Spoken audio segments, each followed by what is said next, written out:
Tendre Père, comme tu le déclares à travers Proverbe 16, verset 4, tu fais chaque chose pour un but. Notre Dieu, ce matin, tu vas nous parler de ta part pour la transformation de notre vie, pour notre attachement auprès de toi, tout en sachant que tu ne fais jamais des choses au hasard. Tout ce qui t'est fait, tout simplement pour un but précis. Raison pour laquelle ce matin, notre Dieu, nous demandons à ce que tu sois avec nous, que le Saint-Esprit nous accompagne, que tout ce que nous allons sortir ici, tout ce qui sortira de notre bouche, notre Dieu, que nous ne soyons considérés qu'un simple instrument pour la transformation des vies. Louange et adoration te reviendront au nom de Jésus. Amen. Bien-aimés, j'ai tout un bouquet de passages à vous lire ce matin pour parler d'un thème qui s'intitule « Les œuvres de David par Salomon ». Les œuvres de David par Salomon. C'est-à-dire les œuvres que David a conçues, mais qui ont été exécutées par Salomon. Raison pour laquelle, notre idée, nous allons lire dans 2 Samuel 7, du 1er jusqu'au 5e verset, et puis du 12e au 13e verset, du 17e au 20e verset, et au 25e verset. Nous allons lire au nom de Jésus. 2 Samuel 7, du 1er au 5e verset.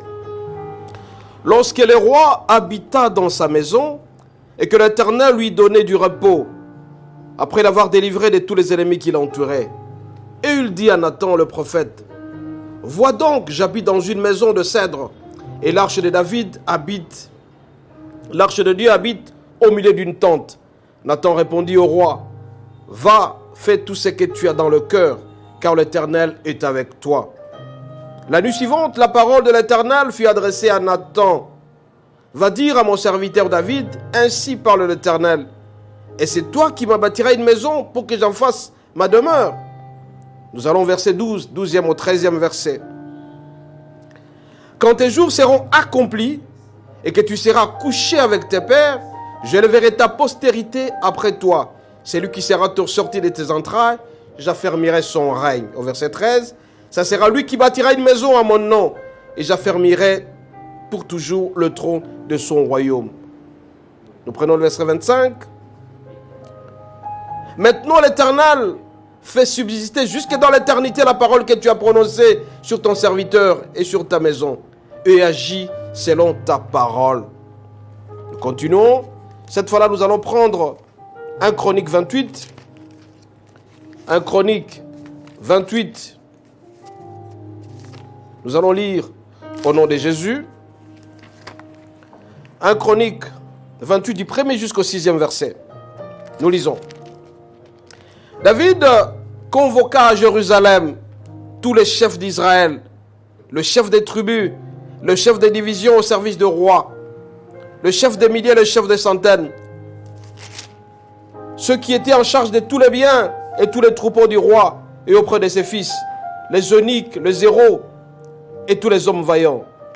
Au verset 2, nous continuons.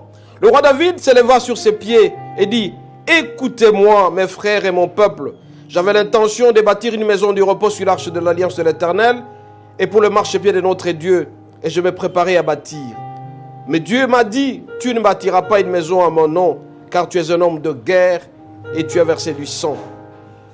L'Éternel, le Dieu d'Israël, m'a choisi dans la maison de mon père pour que je fusse roi d'Israël à tous les jours, car il a choisi Juda pour chef.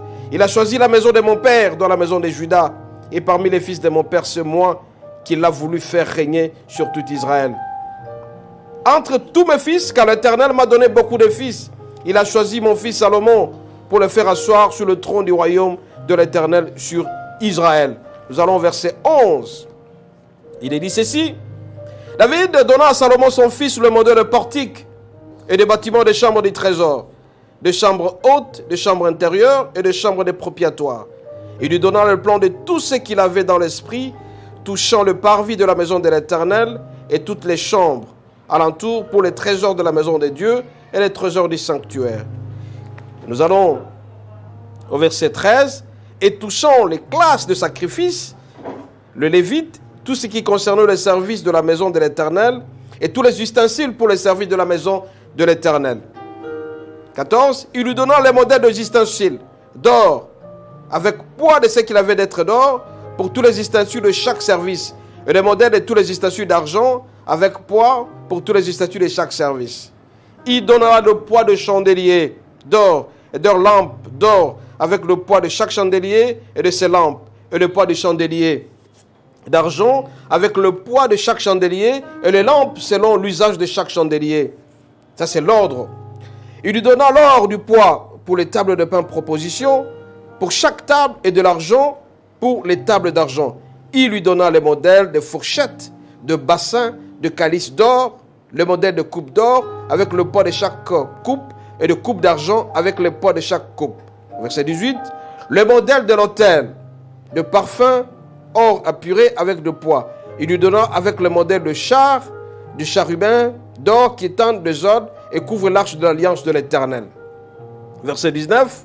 C'est par un écrit de sa main, dit David, que l'Éternel m'a donné l'intelligence de tout cela, de tous les ouvrages de ces maisons. Nous continuons, 1 Roi 6. 1 Roi 6, du premier, disons au premier verset. 1 Roi 6, premier verset.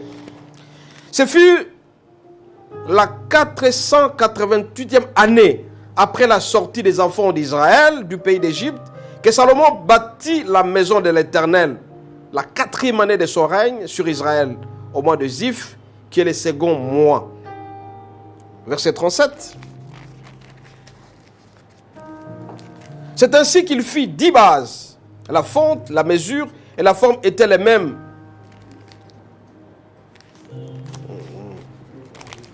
Verset 37. Nous continuons. Nous prenons 1 Roi 8, 12e jusqu'au 15e verset. Pour terminer, 1 Roi 8.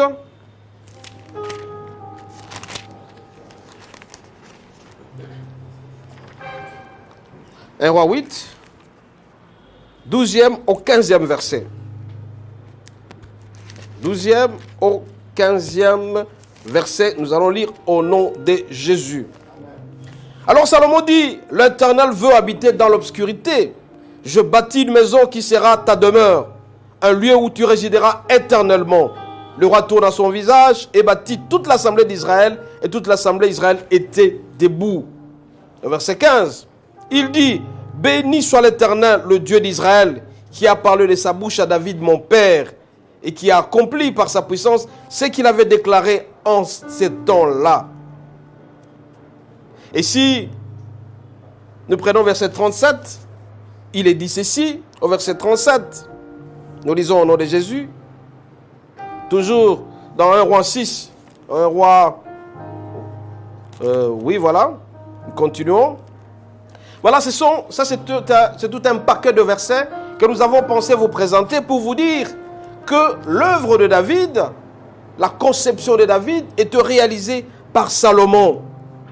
Bien-aimés, à travers ces passages, nous sommes appelés à savoir que quelqu'un peut avoir une vision, peut avoir un rêve, mais ce rêve ne sera jamais réalisé par lui, parce que tout simplement, Dieu est souverain. Et sinon, bien-aimés, vous devez savoir que quand David a pris le pouvoir, il a quitté, comme on l'a toujours dit, de la bergerie vers la royauté. Il a fait 40 ans au pouvoir. Et dans les 40 ans, 33 ans, il les a passés à Jérusalem, 7 ans à Hébron et 6 mois. Et il a compris que tout ce qu'il faisait, ça lui réussissait. Et par après, quand il a eu le songe, il a pensé construire quelque chose de très important auprès du Seigneur, c'est-à-dire construire l'arche. Il devait construire un temple pour le Seigneur où le Seigneur devait se reposer. Et alors, bien-aimé, quand il a eu cette idée-là, Dieu a fait germer à lui cette intention, cette vision dans sa tête, ces projets. Et comme vous le savez très bien, la plupart d'hommes qui dirigent le monde ne peuvent jamais manquer auprès d'eux des pasteurs, des prophètes. Il a essayé de partager cette idée avec le prophète Nathan. Alors, bien-aimé, quand il a présenté cette idée auprès du prophète Nathan, regardez les deux réactions. La première réaction, c'est que Nathan était très content et il a dit, tu dois faire ce que ton cœur désire. Et regardez, la plupart des fois, tout ce que David faisait, ça le réussissait. Il réussissait sérieusement. Tout ce qu'il faisait lui réussissait. Il était en train de prospérer à tous égards. Ses brebis, son pouvoir s'est consolidé de plus en plus. Mais alors, quand il a pensé construire quelque chose auprès du Seigneur, il a partagé avec son prophète Nathan. Il lui a dit, je pense construire quelque chose de bon auprès du Seigneur. La première réaction, comme je vous ai dit, pour Nathan, c'est qu'il lui a dit que c'était une très bonne chose. Et par après, Nathan, comme étant un prophète, il est allé prier, s'est concentré. Et l'Éternel lui a dit que ce n'est pas toi qui vas construire ces temples-là. Nathan est allé rapporter ces messages auprès de David pour lui dire que le Seigneur dit que ce n'est pas toi qui vas construire pour lui parce que tu es un homme de guerre, c'est un homme de sang. Entre guillemets aussi parce que tu as aussi tué le mari d'Uri, la femme, tu as tué le soldat qui était à tes côtés parce que tu devais prendre sa femme. Voilà quelque chose aussi que Dieu n'a pas aimé dans David et lui a dit que ce n'est pas toi qui vas me construire, mais quelqu'un qui viendra de tes entrailles, c'est-à-dire Salomon, qui construira pour moi. Bien-aimés, à travers cela, nous devons savoir que Dieu est souverain. Dieu est souverain, c'est-à-dire que c'est lui seul qui peut décider de notre avenir. Dieu, il est souverain. Ce qu'il peut dire, c'est ce qui va se faire. Bien-aimés, regardez David, tout ce qu'il faisait, ça lui réussissait. Il prospérait à tous égards, rien ne résistait. Il faisait du Seigneur ses délices et ça lui réussissait complètement. Alors, quand tu le réussissais, il se concentrait, il s'est donné sérieusement au Seigneur. Mais pour certaines choses, pour les choses de Dieu, on ne se bat pas. Ça doit rouler comme ça, ça doit couler comme ça. C'est-à-dire que le Seigneur seul nous aime et ça va réussir complètement tout ce que nous faisons. Voilà la souveraineté de Dieu. Ce qu'il dit, c'est ce qui se réalise. Puisque David gagnait toutes les guerres, il gagnait tous les combats, le Seigneur était avec lui. Mais quand l'idée est venue de construire un temple pour le Seigneur a été content que David lui construise un temple, mais lui a dit que ça ne sera pas toi parce que tu es un homme sanguinaire, parce que c'est un homme adultère.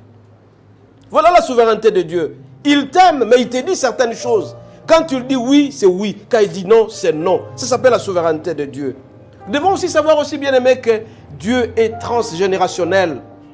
C'est-à-dire, il peut te donner une idée, ce n'est pas toi qui vas vivre ces délices, mais ce sont tes enfants, tes postérités, ou bien tes collaborateurs qui peuvent vivre ça. Ils vont bénéficier de cela. Actuellement, vous connaissez certaines personnes qui ont commencé un projet. Les parents ont commencé, mais ce sont les enfants qui sont en train de s'aimer. Ce sont les enfants qui sont en train de récolter. Bien-aimé, le Seigneur est transgénérationnel. Le Seigneur est souverain dans ce qu'il fait. Alors, David a connu les voies de Dieu, bien-aimé. Il sait ce que je peux faire peut me réussir.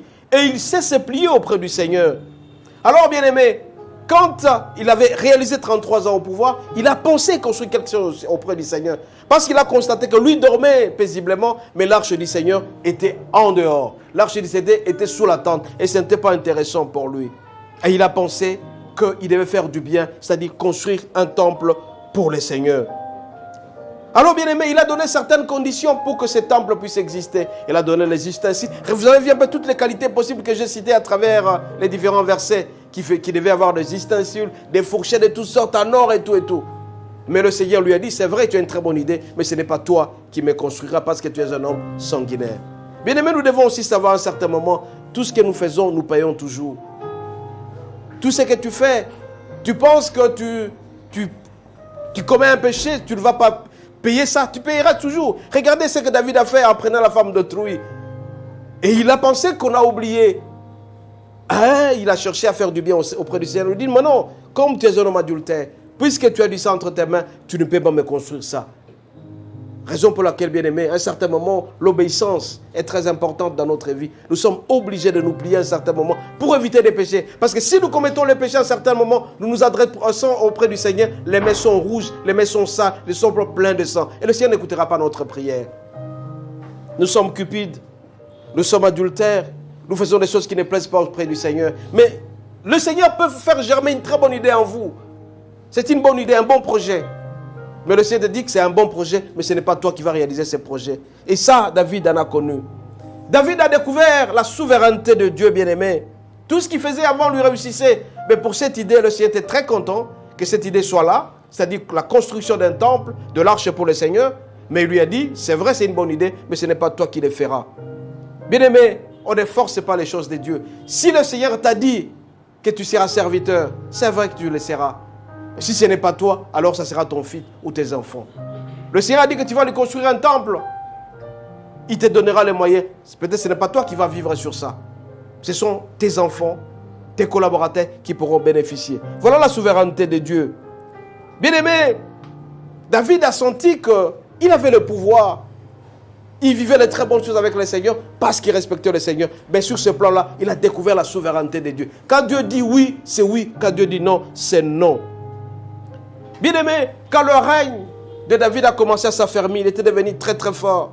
Très très fort. Il dormait bien, mais il a regardé de l'autre côté. Il a vu l'arche du Seigneur était sous la tente. Et ce n'était pas intéressant pour lui.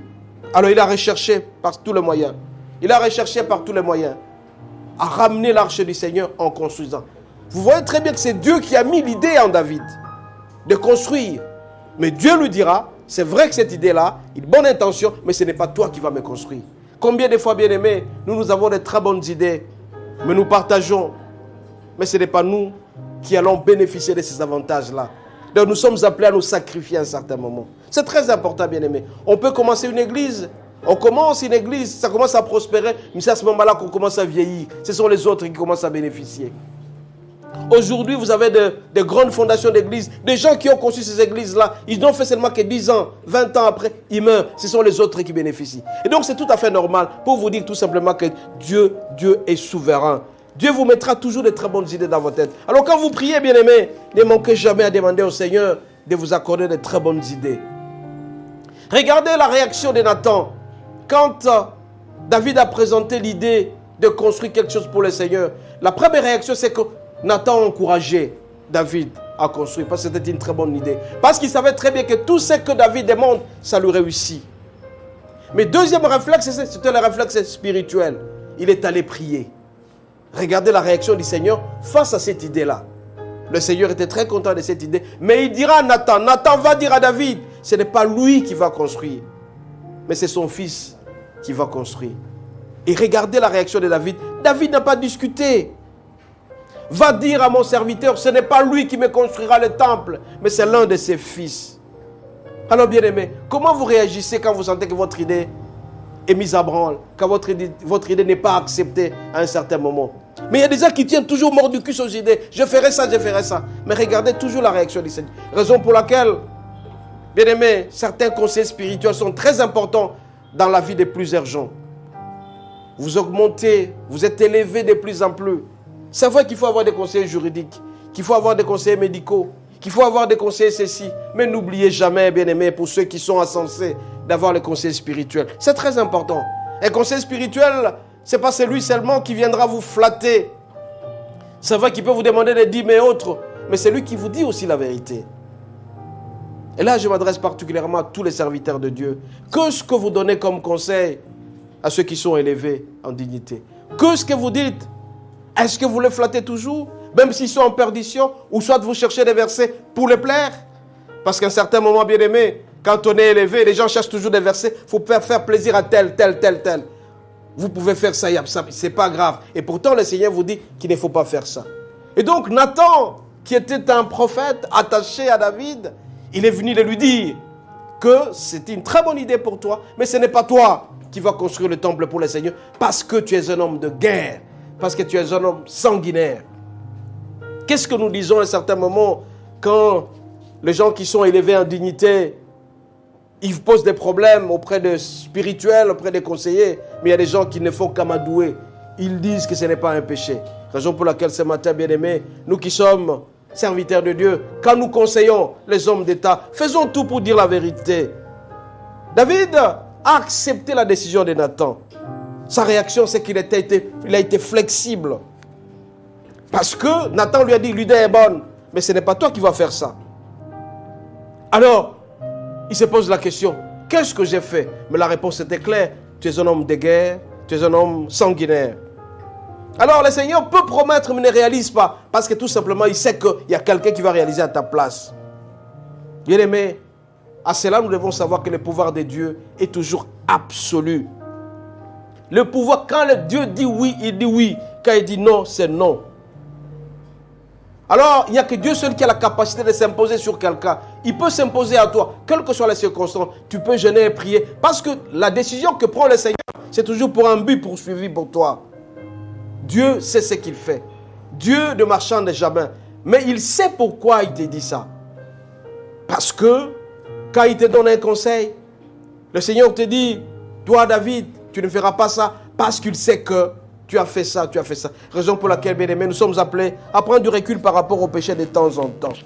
Mais beaucoup de gens ne parviennent pas à comprendre la souveraineté de Dieu.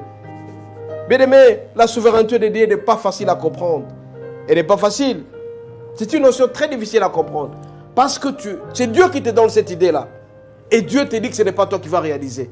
C'est difficile à comprendre. C'est un ministère, un mystère.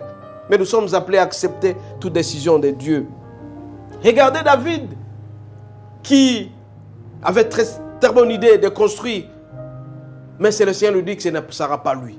Il en est de même pour Joseph, bien-aimé. Vous connaissez très bien l'histoire de Joseph. Joseph a quitté chez lui.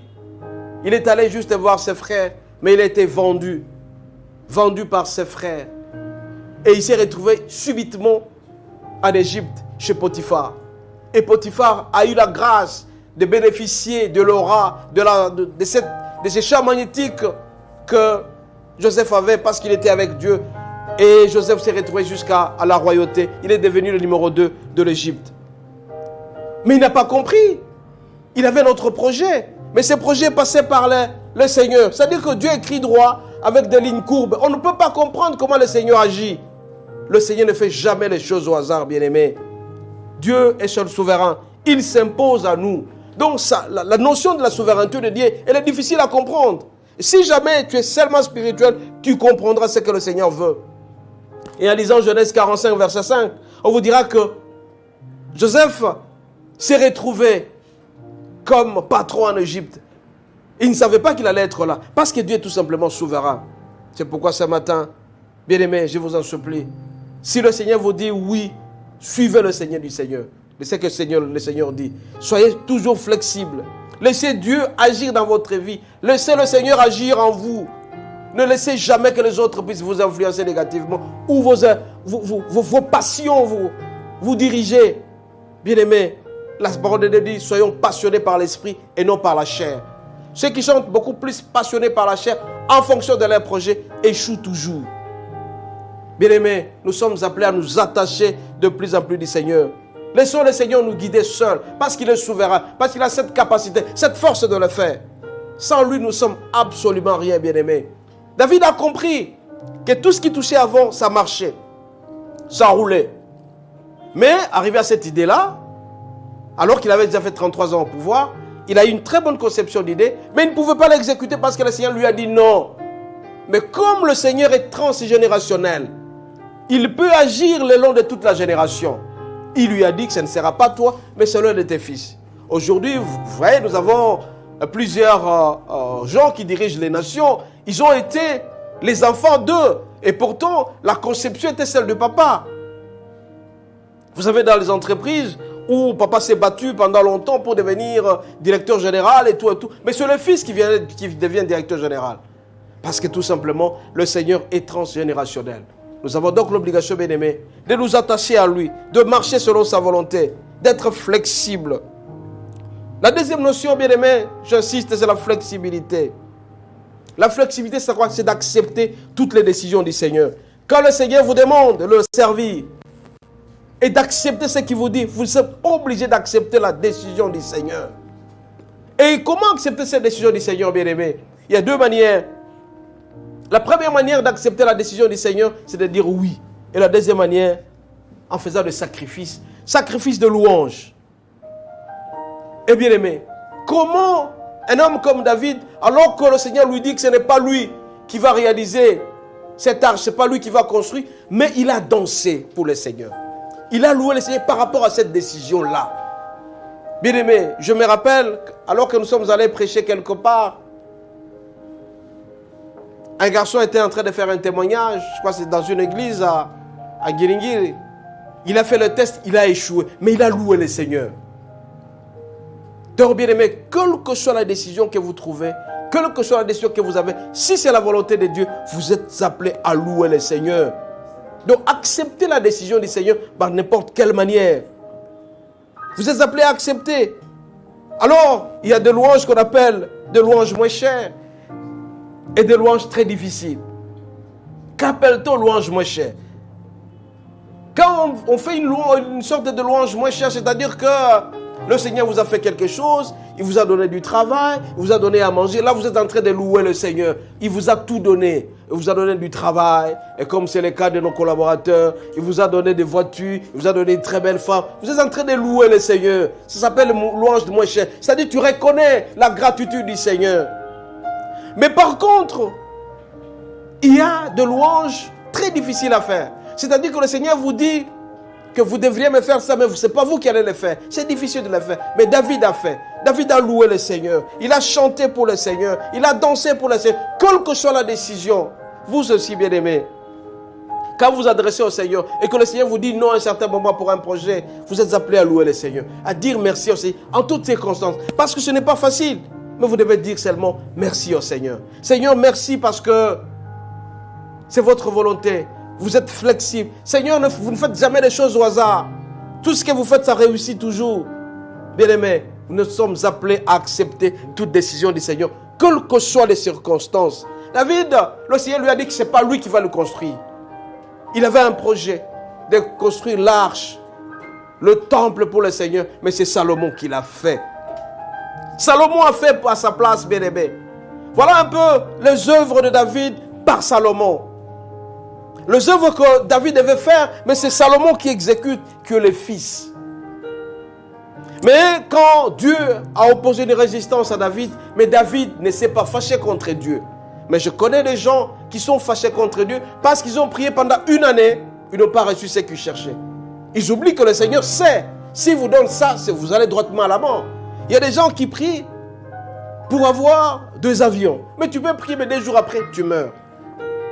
Le Seigneur sait pourquoi. Mais il y a des gens, bien-aimés, quand ils prient, ils font 6 mois, 7 mois, 1 année, 10 ans, ils prient en train de chercher quelque chose. Ils ne parviennent pas à avoir. Ils sont fâchés contre Dieu. Mais je vous dis, en ce matin, que le Seigneur est souverain. Le Seigneur sait ce qu'il fait. Soyez flexibles. Acceptez toute décision du Seigneur. Ne vous gênez de rien. Mais par contre, faites des louanges, des adorations pour le Seigneur. Dites merci au Seigneur en toutes circonstances. Parce qu'il sait pourquoi il le fait. Bien-aimés, c'est très important dans votre vie. Vous êtes obligés de reconnaître ça. Soyez reconnaissants envers Dieu en toutes circonstances. Tout ce qu'il fait a un but. S'il vous refuse, ça c'est parce qu'il a dit. Il sait pourquoi il refuse. Vous avez l'obligation, bien-aimés, ce matin, d'accepter ce que le Seigneur vous dit. C'est très important dans votre vie. Le Seigneur vous aime et il veut que vous puissiez réaliser votre vie à tout moment et dans la paix. Bien-aimés, regardez maintenant à la fin. C'est Salomon qui a exécuté. C'est Salomon qui exécute le projet que le Seigneur a mis dans son cœur. Le Seigneur a mis dans le cœur de David. C'est Salomon qui exécute ça. 47 ans après. 40 ans du pouvoir de David. Et quand Salomon est arrivé, il a fait la continuité de ce que son père a fait. Et 4 ans après, il construit l'arche. Il construit pour le Seigneur. Voilà, le Seigneur est transgénérationnel. Donc, au lieu que David exécute, mais c'est David qui le fera. Et ça, c'était une très bonne chose pour lui. Bien-aimé, le rêveur, il est parti. Mais c'est lui qui exécute, c'est une autre personne. Et regardez comment maintenant Salomon était reconnaissant. Salomon a reconnu ce que le Seigneur a mis à son père. Salomon est humble. Il s'est humilié pour dire que je dis merci au Seigneur parce qu'il a donné un projet à son serviteur David et que moi je suis en train de bénéficier aujourd'hui. Salomon a parlé du bien de son père. Salomon a vanté son père. Il a été reconnaissant envers son père tout en disant merci au Seigneur. Combien de gens aujourd'hui, bien-aimés, après avoir bénéficié de certains avantages de quelqu'un qui a souffert pendant longtemps, mais qui ne reconnaissent pas. Ils sont ingrats. Et ça, ce n'est pas bien, bien-aimés. Soyez reconnaissants. Regardez Salomon, ce n'est pas lui qui a eu l'idée de construire ce temple pour le Seigneur. C'était David. Et c'est lui qui construit. Mais il est humble, il le reconnaît. Avec plein d'amour que c'est son père qui avait cette idée-là. Mais aujourd'hui, bien-aimé, tu peux donner quelque chose à quelqu'un, mais il n'est pas reconnaissant. C'est l'ingratitude. Et ça, ce n'est pas bien. Et le Seigneur frappe toujours. Nous aussi, bien-aimés, en ce matin, en train de suivre ces cultes matinales où nous sommes en train de parler des œuvres de David par Salomon. Nous devons être humbles comme Salomon. Salomon est humble, il a reconnu que c'est son père qui a eu cette idée-là. C'est son père qui lui a donné même les grandes lignes. Comment il allait construire cette maison. Qu'est-ce qu'il allait mettre dans cette maison. Et Salomon a exécuté cela. Il a été humble. Regardez, le rêveur est parti. Celui qui a rêvé, c'était David. Mais celui qui a exécuté, c'était Salomon. Qu'est-ce que nous ne disons pas aujourd'hui, bien-aimés, de gens qui bénéficient des avantages que les autres ont souffert. Raison pour laquelle ne vous gênez pas de souffrir pour certains projets, quand bien même que vous allez mourir avant, mais que les autres bénéficient. Donc nous avons des côtés, le bénéficiaire du rêve, le bénéficiaire du songe et celui qui souffre. Mais acceptons la décision du Seigneur, parce que le Seigneur est souverain, parce que le Seigneur, c'est lui seul qui met l'idée dans la tête de chacun, mais il y a d'autres qui peuvent bénéficier. Donc le rêveur est là, c'était David, mais celui qui vit, c'est Salomon. Mais Salomon a été reconnaissant parce qu'il avait la sagesse. Il a été reconnaissant envers Dieu. Il s'est humilié. Toi aussi, quand tu bénéficies de certains avantages que quelqu'un t'a donné, sois reconnaissant. Parlant bien de celui-là.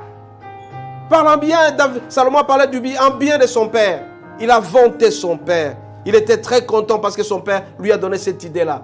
N'eût été l'idée de son père, Salomon n'allait pas être connu. Parce que Dieu a dit que ce n'est pas toi qui m'as fait me construire. Ce n'est pas toi qui me construiras, c'est l'un de tes fils qui viendra de tes entrailles qui me construira ce temple. Bien aimé, beaucoup de gens ont des projets. Ils ont des projets qu'ils ont conçus. Mais le Seigneur dit non, parce que Dieu étant souverain, il sait pourquoi il est dit. Tu es appelé à exécuter. Sacrifie-toi pour réaliser ces projets. Même si ce n'est pas toi qui vas réaliser ça. Mais il y a d'autres personnes. Je vous ai dit, bien aimé, que Dieu est transgénérationnel. Dieu est souverain. Mais nous avons l'obligation d'être flexibles, d'accepter toutes les décisions du Seigneur. Ne forçons pas le Seigneur. Il y a des gens qui forcent. Quand vous constatez quelque chose, il y a toujours des résistances. Posez-vous la question, pourquoi? Est-ce que le Seigneur veut que ces projets soient réalisés? Est-ce que le Seigneur veut que ces projets soient réalisés par moi? Vous avez l'obligation, bien aimé, d'accepter le Seigneur à tout moment. Regardez David, c'est lui le rêveur. Mais c'est Salomon qui est une autre personne qui bénéficie. Je connais, bien aimé, l'un de mes collaborateurs qui pensait beaucoup étudier, mais il s'est dit, comme s'il n'a pas beaucoup étudié, ses enfants vont bien étudier. Et donc il va mettre le moyen, il va se sacrifier pour que son rêve soit vécu par ses enfants. Nous avons cette obligation, bien aimé, de le faire à tout moment. Donc, celui qui conçoit un projet, il peut souffrir. Mais celui qui bénéficie, c'est un autre parce que Dieu est transgénérationnel. Ne nous gênons pas parce que Dieu est souverain. Parce que Dieu n'a pas voulu que nous puissions bénéficier de ce que nous avons fait comme sacrifice. Mais d'autres vont bénéficier. Mais ne soyons pas jaloux. Mais celui qui bénéficie maintenant ne peut pas être ingrat. Évitons d'être ingrats. Il y a des gens qui se coupent à 1000 morceaux pour la construction des églises, pour l'affermissement des églises. Mais ils meurent tôt. Ou bien tout simplement ils sont fatigués, frappés par la maladie. Et d'autres commencent à prospérer. Combien d'églises ici à Kinshasa, bien-aimés, où ce sont les papas qui ont commencé, mais ce sont les enfants qui bénéficient des avantages. Parce qu'ils n'ont pas souffert, ils n'ont pas gêné, mais ils ont trouvé tout. Mais ils commencent, mais ne vous frappez pas la poitrine. Moi, bien-aimé, mon père était l'un des grands commerçants de la province du Maniema. Il mettait de l'argent. Et aujourd'hui, il a mis des moyens pour que je puisse étudier. J'ai étudié, je suis responsable et ça fait la fierté. C'est moi qui bénéficie bien des fruits de ce que mon père a fait. Je ne peux jamais être ingrat. Je dois être reconnaissant envers mon père. Je dois vanter mon père partout où je passe. Parce que ça s'appelle humilité. Et Salomon a compris cela. Salomon est humble et plein d'amour à son père. Il dit, je réalisais ce que ton serviteur a rêvé. Donc, vous qui bénéficiez des avantages, de sacrifice des autres, soyez reconnaissants, soyez jamais ingrats. Que nos enfants, que nous aurons, parce que nous nous sacrifions pour eux, à un certain moment, quand ils prospèrent, ils doivent être reconnaissants envers leurs parents. Raison pour laquelle, là, j'insiste encore une fois, sur le respect, honore ton père et ta mère. Ce sont tes parents qui se sont sacrifiés pour toi. Tu as tout ce que tu as aujourd'hui parce que c'est les parents qui se sont sacrifiés. Mais si tu es ingrat, fais attention, mon frère. Tu seras puni et frappé sérieusement. Regardez David, il avait cette idée.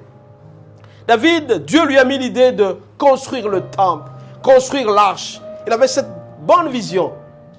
Et cette vision, il l'avait. Mais ce n'est pas lui qui l'a réalisé, c'est Salomon. Parce que tout simplement, j'insiste là-dessus, Salomon était un homme de guerre, David était un homme de guerre, un homme impudique, un homme sanguinaire. Et Dieu lui a dit que ce n'est pas toi, mais c'est ton fils. Il s'est sacrifié. Mais ça, David était humble. Il a accepté la décision du Seigneur. Il était flexible. Bien-aimé, quand le Seigneur dit non, à un certain moment, acceptons la voix du Seigneur. Nous devons obligatoirement accepter la voix du Seigneur. Salomon, bien-aimé, comme je vous ai dit à l'introduction, il a bénéficié de faveur du Seigneur et il a été humble. Nous aussi, bien-aimés, nous sommes appelés à marcher avec Dieu tout en acceptant qu'il est souverain, tout en acceptant sa capacité de souveraineté. Il s'impose. Quand le Seigneur s'impose à toi, tu es obligé d'accepter ça. Toute imposition du Seigneur est toujours positive dans notre vie. Ce qui te dit oui, il faut faire ce que le Seigneur te dit. Et là, j'insiste par rapport aux conseils spirituels. Les conseils spirituels qui sont attachés à nous, qui sont attachés aux dirigeants, qui sont attachés aux grands hommes, ils sont appelés à dire la vérité et rien que la vérité. Mais il ne faut jamais flatter les hommes d'État. Il ne faut jamais flatter les grands hommes. Parce que si tu les flattes, par une idée qu'il t'a proposée, c'est lui qui va aller en enfer, il sera en perdition. Et le Seigneur ne sera pas très content de te servir. Nathan, parce qu'il était à côté de David, il lui a dit la vérité. Il dit que ton idée est bonne, mais le Seigneur dit que ce n'est pas toi qui vas construire pour lui, mais c'est ton fils. Et David a accepté sportivement cette décision-là. Et toi, quand on te dit non, quand le prophète te dit non, tu dois accepter. Parce qu'on dit une chose, c'est de te conseiller. Si tu acceptes la décision, c'est bon. Si tu rejettes, c'est à tes risques et périls. Alors, David n'a pas forcé la note. Il n'a pas forcé la note. Il a accepté ce que le Seigneur lui a dit. Et aujourd'hui, nous sommes en train de parler de Salomon, qui était un homme humble, qui a accepté tout ce que le Seigneur lui a demandé de faire. Il a respecté le tout. Bien-aimé, regardez comment David, un rêveur, mais c'est lui qui a vécu ça, celui qui a récolté, c'est une autre personne. C'est pourquoi ce matin, bien-aimé, je vous en supplie, c'est vrai, vous devez avoir des idées. Ces idées doivent être là, des très bonnes idées, mais soumettez ces idées auprès du Seigneur. Quand tu l'agrèges ces idées-là, vous serez des hommes très heureux. Mais s'il dit non, vous êtes appelés à être flexibles. Acceptez la décision du Seigneur. Parce que le Seigneur s'impose à nous. Une chose est de nous sacrifier. L'autre chose, c'est d'accepter la décision du Seigneur. Quelle que soit la situation, le Seigneur ne fait jamais des choses au hasard. Vous avez vu ce qu'il a fait. David, pendant 40 ans, il a régné. Il était un homme prospère, un homme aimé par Dieu. Mais par rapport à cette décision de construire l'arche, de construire le temple pour lui, le Seigneur a dit non, c'est ton fils qui le fera. Nous aussi, bien aimés, quels que soient nos projets, nous devons toujours consulter le Seigneur. On consulte le Seigneur, bien aimés, à travers la parole. On consulte le Seigneur à travers nos serviteurs de Dieu. Nous allons chanter à nous.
Gapelelo na bele mi awe libosona yo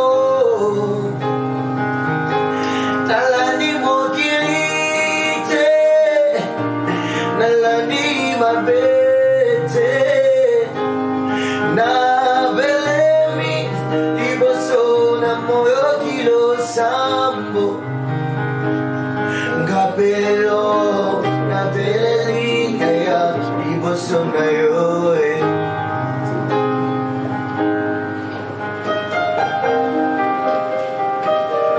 Notre Dieu, notre patron, excellent Père de grâce, tendre Père. Ce matin, tu nous apprends à travers l'histoire de David et de Salomon que tu es souverain. Tu as la capacité de t'imposer. Parce que Salomon a été humble, il a reconnu ta puissance. à travers son mère. David a été un rêveur par rapport à la construction de ton temple. Mais c'est Salomon qui a vécu et qui a construit tout en respectant toutes les normes possibles. Je sens, Seigneur, que tu peux me donner de très bonnes idées. Nous sommes appelés à nous sacrifier pour que nous autres puissions bénéficier. Tous les projets que nous avons, notre Dieu, ces projets, c'est pour toi. Mais nous attendons tout simplement la grande ligne de conduite, que c'est toi seul qui nous dirige. Montre-nous à être des hommes attentifs à ta prière, à écouter tes serviteurs. Écoutez toutes celles et tous ceux que tu mets sur notre rouge, afin que nous puissions réaliser ta promesse. Nous croyons, notre Dieu, que tu es Dieu, que tu es merveilleux, et que tu ne fais jamais des choses au hasard. Tout ce que tu fais, c'est pour un but poursuivi, pour un but précis. Notre Dieu, ta parole déclare, fais de l'intérieur des risques, il te donnera ce que ton cœur désire. Notre Dieu, nous sommes appelés à nous attacher à toi, à être humbles devant toi, à écouter ta parole, à écouter tes serviteurs, que tu mets le long de notre route. Aide-nous à nous attacher à toi, à être flexibles, tout en connaissant ta souveraineté dans tout ce que nous avons fait. Fais de nous la langue disposée à écouter ta parole. Que le Saint-Esprit nous accompagne, que nous puissions faire l'essentiel avec toi. Que tous nos projets ne soient focalisés que vers toi. Nous pouvons concevoir des projets de notre Dieu, mais que ce n'est pas nous qui allons bénéficier des fruits. Et que les fruits seront bénéficiés par nos enfants, par les autres. Mais donne-nous le cœur de pouvoir te louer. Te louer, même quelles que soient les circonstances, que ce soit bon ou mauvais, nous sommes appelés à te louer. Quelles que soient les circonstances, de chanter ton nom, de te louer, de t'adorer à l'esprit en vérité, et dire merci à toutes circonstances, car tu es souverain. Tu as cette capacité de t'imposer à nous. C'est toi seul qui donne la force et l'intelligence de persévérer, d'aller loin. Notre Dieu, regarde. David a été un concepteur d'un bon projet, la construction de ton temple. Mais c'est Salomon qui a vécu et qui a construit pour toi. Il a reconnu avec humilité que c'est David qui a conçu le projet. Et que l'idée a été mise par toi dans David. Et que c'est lui qui l'a exécuté. Notre Dieu, donne la grâce à nos enfants qui vont bénéficier de nos sacrifices, qu'ils soient reconnaissants, qu'ils ne soient jamais ingrats, qu'ils te louent, qu'ils te glorifient et qu'ils te disent merci. En te disant merci, notre Dieu, ils seront enfin reconnaissants et tous les projets vont réussir. Et nous qui concevons les projets, nous qui sommes les David actuels, avec des bons projets, avec de très bonnes idées, aide-nous à être reconnaissants envers toi. Aide-nous à reconnaître ta souveraineté, ta force, à être flexible, à dire oui à toutes les décisions que tu nous donnes, à ne pas hésiter et à marcher avec toi, le servir à Dieu. Donne-nous la force et l'intelligence de t'aimer, de rester fidèle à l'essentiel. D'entrer de notre roi, donne-nous la force et l'intelligence de t'aimer, d'être humble, quelles que soient les circonstances, que nous puissions te louer à tout moment, quelle que soit la décision que tu prendras. L'entrée de notre roi, louange et adoration te reviendront au nom de Jésus. Amen. Amen. Amen.